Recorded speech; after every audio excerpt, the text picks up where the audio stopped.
Hyper, and I ran over 150 miles in this shoe, and I'm gonna give you my thoughts and opinions on it and whether or not you should buy this shoe.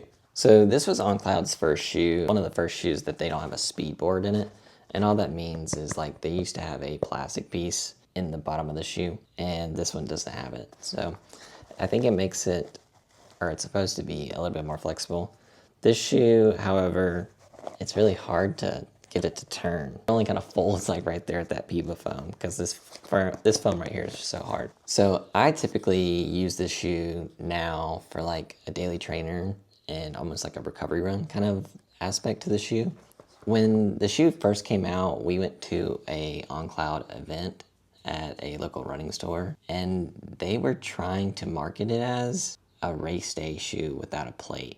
And immediately I thought there's no way that's gonna happen. It's just not gonna work.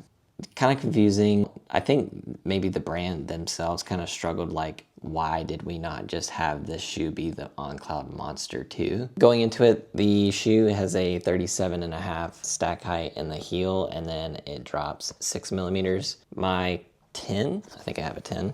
Yeah, my men's 10 weighs 9.6 ounces. In the good parts that I liked about the shoe, the upper is very fancy, it's very premium. You can tell that's where a lot of the money went, I think, in the shoe. I like the laces. Other people don't like the laces. I like them because they're grippy and they have like kind of teeth to them. I've never had them come undone. I know some other people have complained about the laces, how just because the teeth are there doesn't mean it doesn't come undone. I've double knotted them, and like the second knots came undone, but I've never like been completely untied. They are super long though. I don't know why they had to make them this long. It's not a big problem, but just something that I experienced. The grip on the bottom is fine. I have some wearing on the shoe. I think it's just because of my natural gait and whatnot, but nothing too bad after 150 miles. The shoe's not breaking down, which is great. The design of the shoe is very nice. I have the white and green colorway, like you can see, and you can still tell that it's white. It's a little dirty because I run in the rain, I run through grass, and pretty much I use the shoe as any other shoe, even though it's so premium. It's a very good like stability shoe in my opinion. I just kind of feel like I'm landing great every time I run in it, and I don't have a lot of like, there's really not a lot of like turn in the shoe, like left to right, right to left. So I think that kind of keeps your foot locked to always like land very well. There's a lot of room in the toe box area of the shoe. I didn't have any problems with my pinkies rubbing or big toe rubbing or anything like that, so I appreciated that. All the stitching in the shoe is very premium. They did a really good job of the design, and also like just the upper is really good. I really enjoy the upper and the whole like lacing system that goes into it. The tongue is very comfortable. The upper almost has like a Gore-Tex kind of feel to it, even though it's not, but it just kind of reminds me of like a kind of like a Gore-Tex-y.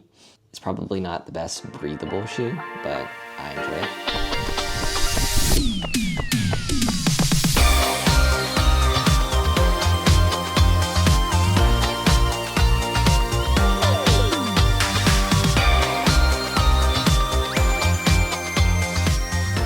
All right, so let's get into the bad of the shoe. The first thing that I would say is the price. The price is $220. I think they're on sale for $175.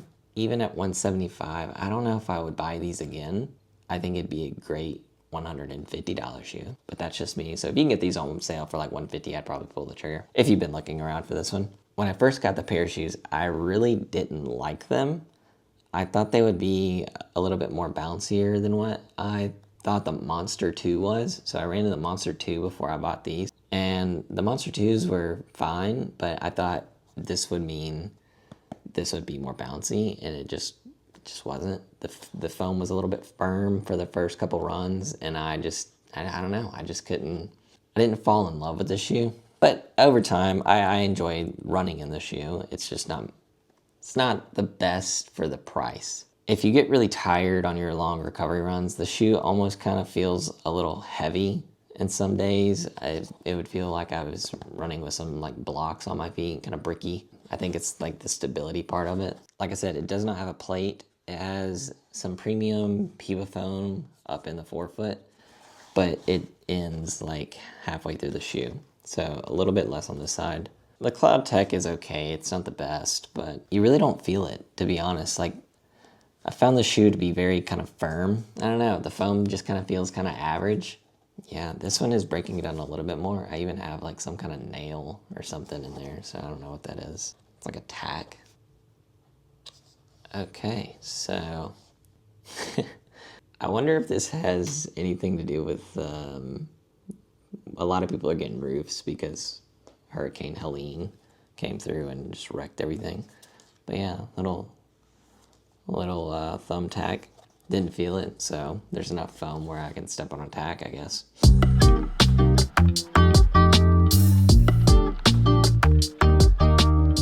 All right, the first shoe that I'd probably recommend over this pair, just simply because the price in a lot of this one's probably going to be the cheapest one. I think the best Oncloud shoe that they've made is probably the Eclipse. I feel like it does everything that you would probably want this shoe for, but for a little bit cheaper.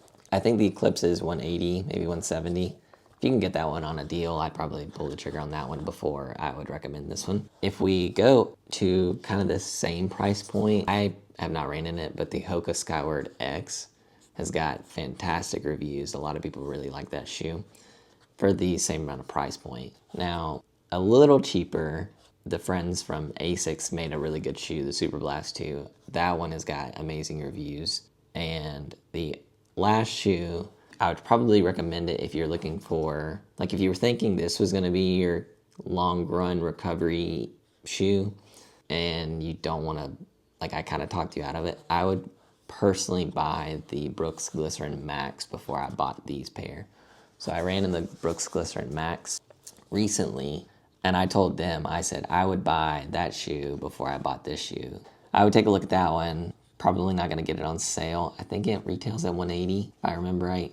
It's either 180 or 200. I would buy that one over this one, just because like the use case that I would have for it. And I think that you just get your money's worth. It may be Brooks' best shoe ever made so far. So that's very good.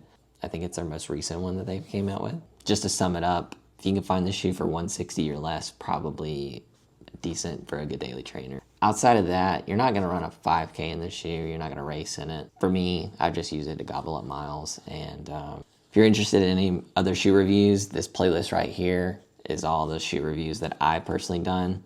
If you want to hear my thoughts on the shoes. All right, that's all I have for this one. See you next time.